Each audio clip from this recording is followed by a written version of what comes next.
Hiya students, it's been a long time since we last had classes. I hope you're all doing well and staying safe during this lockdown period.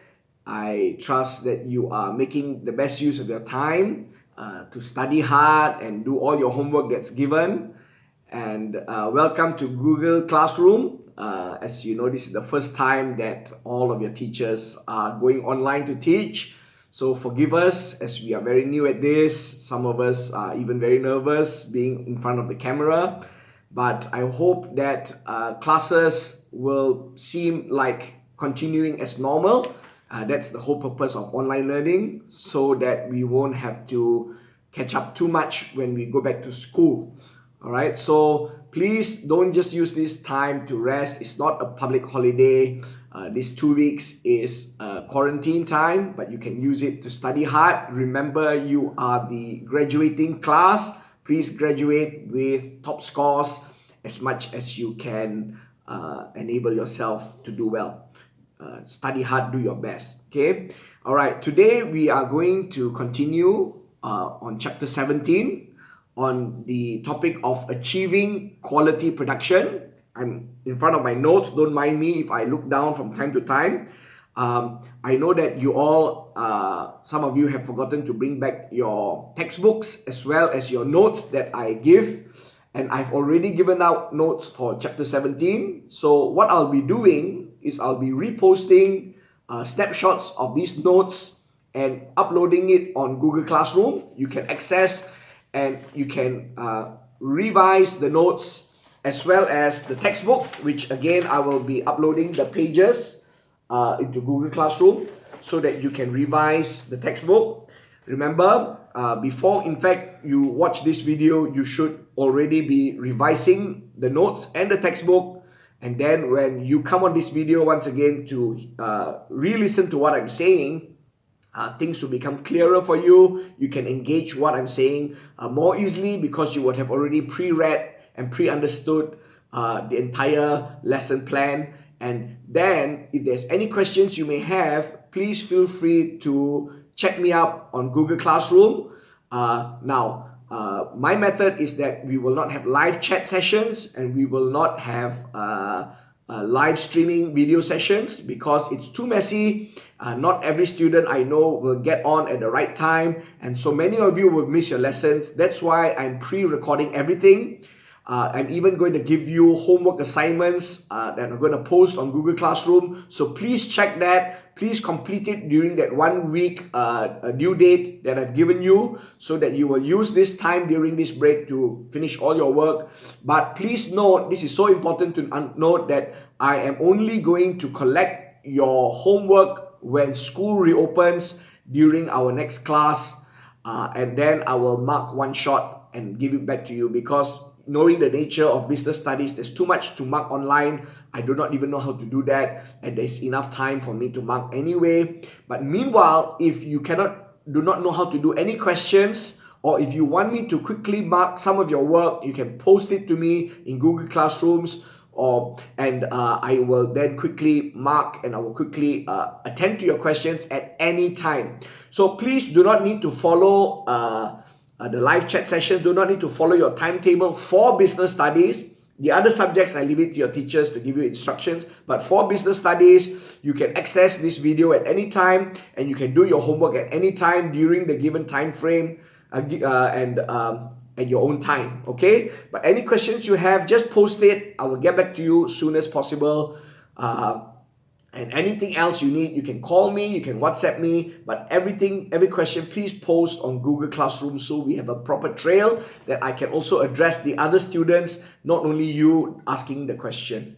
Okay, so now coming back to chapter 17, and again, I will repost the notes to you and also the textbook. You can go and read it. But we are already halfway through this chapter. So today I want to finish the second half of this chapter through this online class. Okay, just to recap, we have already discussed what is the definition of quality, and especially what's the definition of a quality product or service. Remember, this chapter is all about how a business can achieve quality production or to carry out a quality service if it's a service industry, so that customers can accept that quality, and therefore it can help improve your brand image and your reputation. Okay, so we've also discussed what is a quality standard. Okay, there must be a certain standard set by the company so that people know what is the quality level to achieve. The workers know what quality work needs to be done so that the product meets the acceptable standard. Right from the design of the product, what is the quality standard of the design? And number two, what is the quality standard of the manufacturing or the production process, such that the quality standard can be met for every product or service that meets the requirements of the customer. Remember, quality is not only top quality, but quality is what the customers expect. All right, the standard expected of your target customers. So go back and revise that. We also studied about the importance or the benefits of producing quality products and services to the companies. For example, increasing brand value, but many other benefits as well. You can see the list in your notes in the textbook as well. Please revise that as you are restudying this chapter. Okay, but today I want to get to our lesson. Basically, it's the few ways, or the two ways in this textbook anyway, the two ways that a business can achieve quality production. Okay, and the two ways are, number one, quality control, and number two, quality assurance. And later you will realize most companies choose either quality control or quality assurance. But in today's world, the bigger companies, the more established companies who wants to ensure and actually almost guarantee, there's no 100% guarantee, right? Because people make mistakes, but almost guarantee complete quality. Like companies like Toyota use what we call a total quality management system, which we'll be exploring later on. That they combine both quality control and quality assurance into their manufacturing process, into their business operations. Okay, so but first up, what is quality control? Okay, quality control is, I'm reading from my notes now, you can do so later yourself. It's where a business does quality checks of finished products before they are sent out or delivered to customers for sale. Okay, so basically a quality inspector inspects or checks or checks the products and checks that the products meet the quality standards the company has set. Right? And if the product does not have defects, the product does not have mistakes made on it, does not have problems, then it's quality certified by the inspector, and then the inspector signs a report and says it's good to go out for sale. Okay, and so this is what you call quality control. All right, bigger businesses with more budget, they are more thorough. They may conduct quality checks not only at the end of the production process before goods are ready to go out, but they may conduct checks at each and every stage of the production process. Now we remember there's different stages of the production process: stage 1, stage 2, stage 3, stage 4, and then the final stage before it goes out. So at every stage you have quality inspectors checking that the workers had done their jobs well and met the quality standards at each stage, at the end of each stage. And then if there's any problems that they discover, they will redo the products at that stage. They will correct the mistakes if they can. And then only at the end stage, the final stage of inspection, it will ensure quality is checked at every stage. And so it better ensures quality control because you don't want customers to buy a defective product. That's why we have quality control. Okay. So the benefit of quality control is that it ensures that defective products are not sold to customers. Okay, and 100% checks can be done if the production volume is low. Okay, but if the production volume is very high, just say you produce 1 million handphones, you cannot hire tens of thousands. You cannot afford to hire tens of thousands of quality inspectors to check each and every of that million phones. So what is normally done? is they will do a sample check. They will probably sample maybe 10,000 phones out of that 1 million phones in that batch of production, in that week of production, for checking. Okay, and they hope that 10,000 phones that is checked, they will not find any defects. Okay, because no way they can check 1 million phones in time for it to be delivered to customers. It's also too expensive. Okay, so they will do sample checks on only a few and hope that it's representative of the quality of all the phones coming out of that production batch. So let's see what are the problems all these can cause. All right, so number one, as I mentioned, the problem number one is it's impossible to check every product if large volumes are produced. Okay, so only random samples are checked, meaning some defective products that miss inspection could be sold to customers, right? So if they only check 10,000 out of that 1 million, maybe one of the products, one of the phones that they did not check would be defective because it's not in their radar. And so it could be sold to customers. Customers may be unhappy and make a complaint. You have to issue a refund, which costs money. Can you imagine if there's many refunds to be made?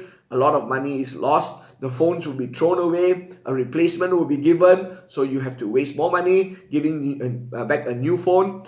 And the customer complaints may lead to bad mouthing the brand image, the brand reputation, as poor quality, and it affects our long-term sales. Okay, that's problem number one.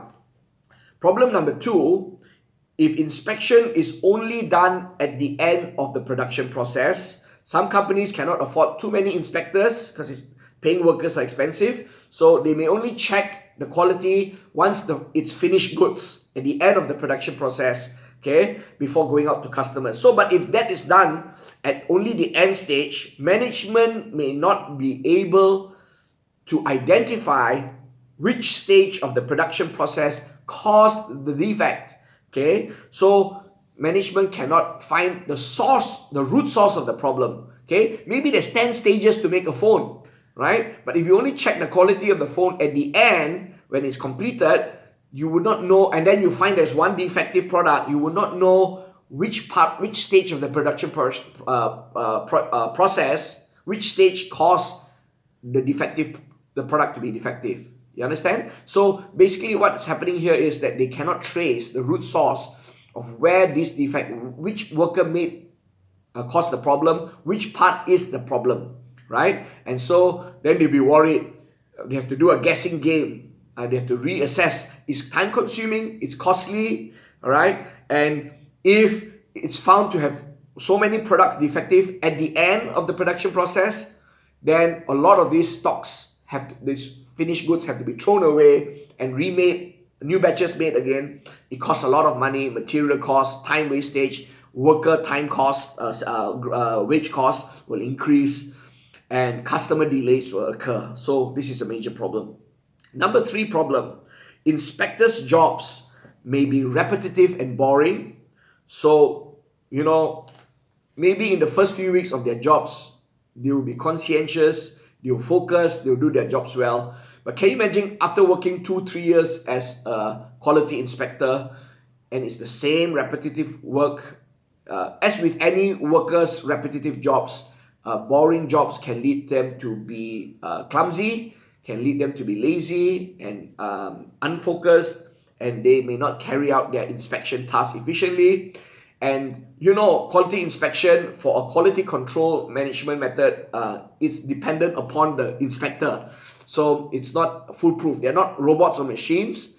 They may make mistakes. They may miss out the quality standards for each product and for some products and miss defective products, which may go out to customers and same problem occurs.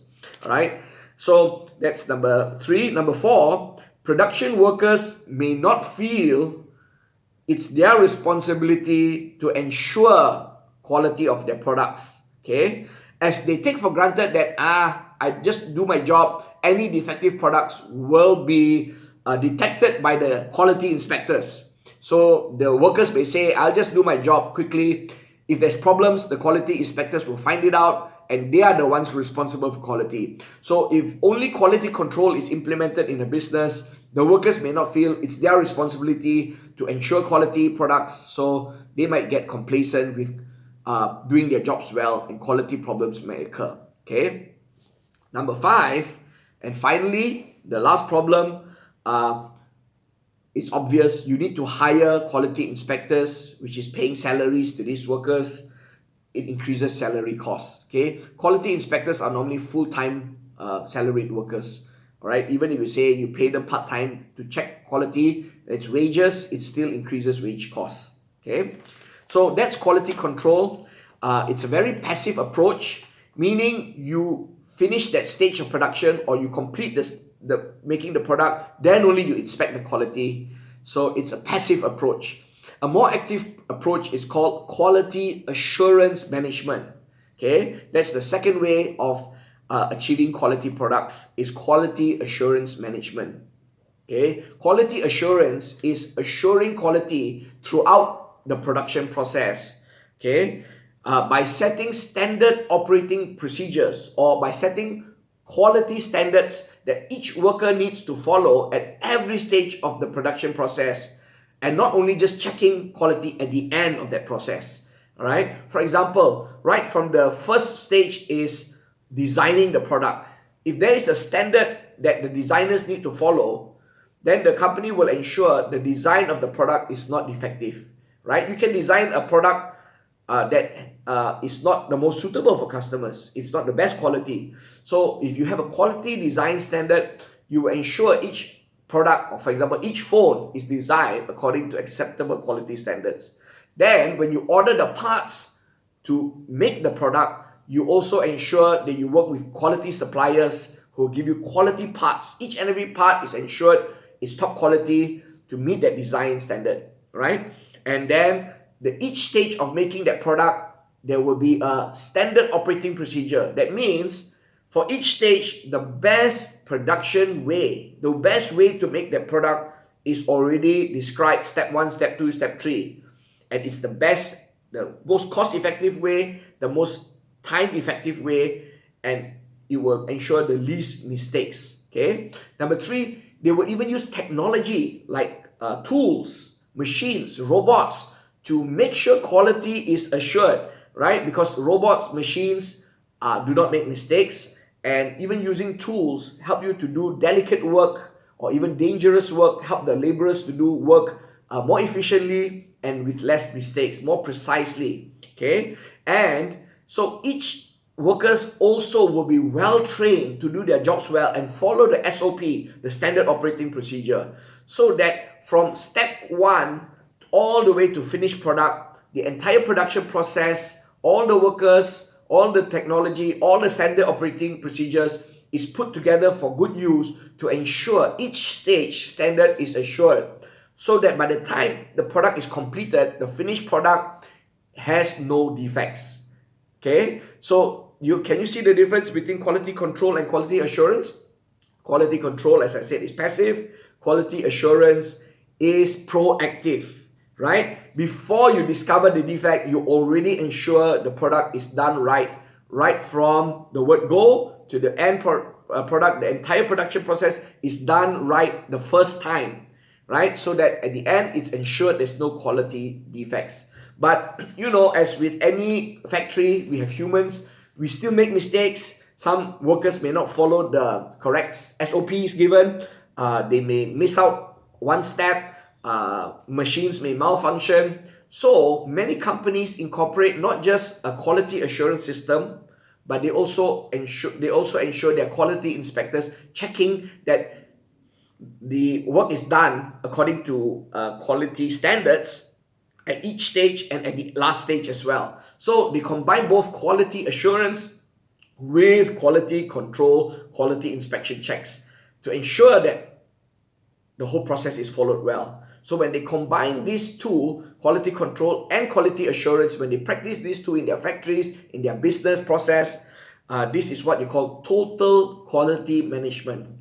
And it's done and exemplified by very top quality companies like Toyota and Apple computers. Okay, so in the textbook you will read about Toyota's approach to quality in page 233. Once again, I will take a snapshot of all the pages of chapter 17 and I will post it on Google Classroom so that you can read up on this. You don't have to wait to go back to school next week.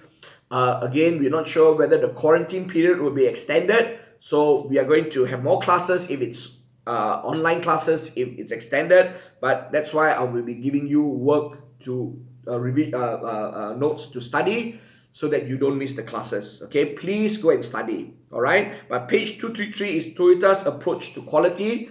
Go and read this case study, and the homework is to do all the task questions A, B, C, and D in page 233. Okay, I'll be posting the homework notice on Google Classroom in your class chat. Please don't take a look at that. But now I'm telling you, homework is case study, page 233, Toyota's approach to quality. Do all the task questions A, B, C, and D. Okay, task A, define quality assurance, is 2 marks. Please take this down. Task B, explain how any two stakeholders affect the quality of Toyota's products, is 8 marks. So your answer should be framed this way. Stakeholder 1, answer. Explanation, answer. Stakeholder 2, answer. Explanation, answer. Each stakeholder is 4 marks, times 2 is 8 marks. Task C is explain 3 reasons why quality is important to Toyota. That's 12 marks. Okay, basically it's reason 1 explanation, reason 2 explanation, reason 3 explanation. It's 4 marks each reason, so it's 12 marks total. Task D, do you think the additional costs involved in Toyota's approach to quality control and quality assurance are worthwhile? Justify your answer. It's a 6 mark paper 1 E question. The paragraph is 1 paragraph, 6 mark question. So task A to D, page 233 is your homework. Okay, and your other homework is page 234, your exam practice questions. Question 1 A to E, question 2 A to E, do all. Okay, so you have these two, and please don't forget you were given homework even before the school holidays.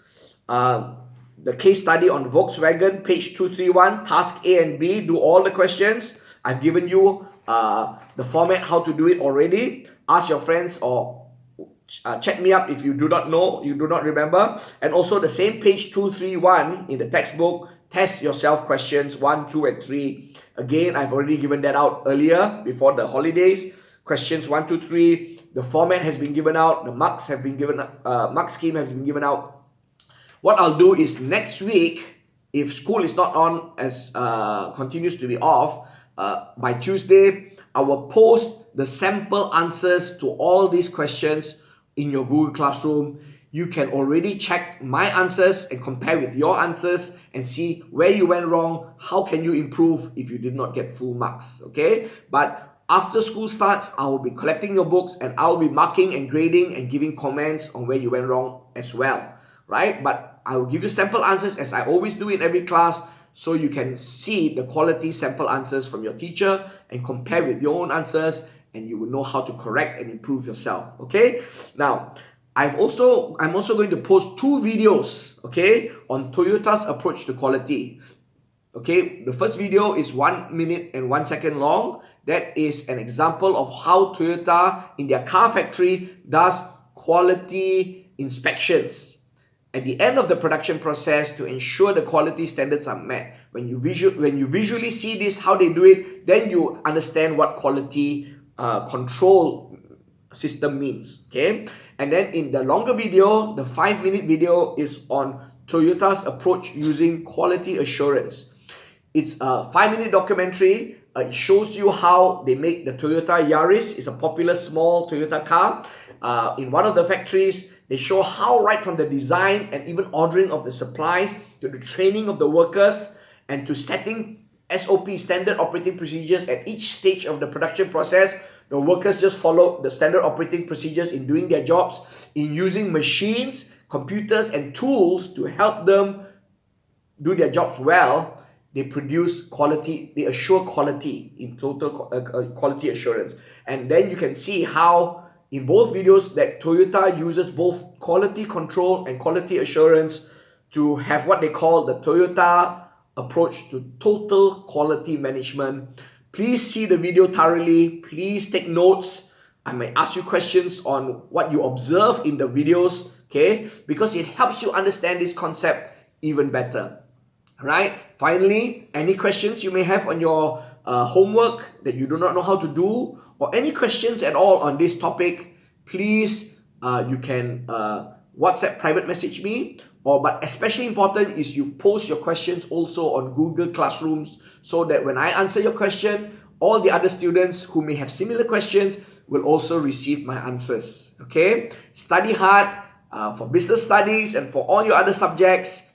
Stay safe during this time. Please do not go out, because quarantine is so important to stem the flood of this coronavirus, and you don't want to get sick as well. And I pray a blessing of Psalms 91 over you, the protection of God over your lives, that He will send His angels to protect you, to guard you in all your ways, so that no sickness, nor disease, no harm, nor danger will come upon you and your family and your loved ones during this critical time where people are getting sick and dying. All right, stay safe. God bless you, and looking forward to hear your questions, if any. I'm always on standby. I'll be checking regularly. I may not answer your questions immediately, but I will answer it as soon as I can. And in any case, anything urgent, you can call me. You have my number. You can WhatsApp chat me. I check that regularly too. All right, God bless you guys. Stay safe.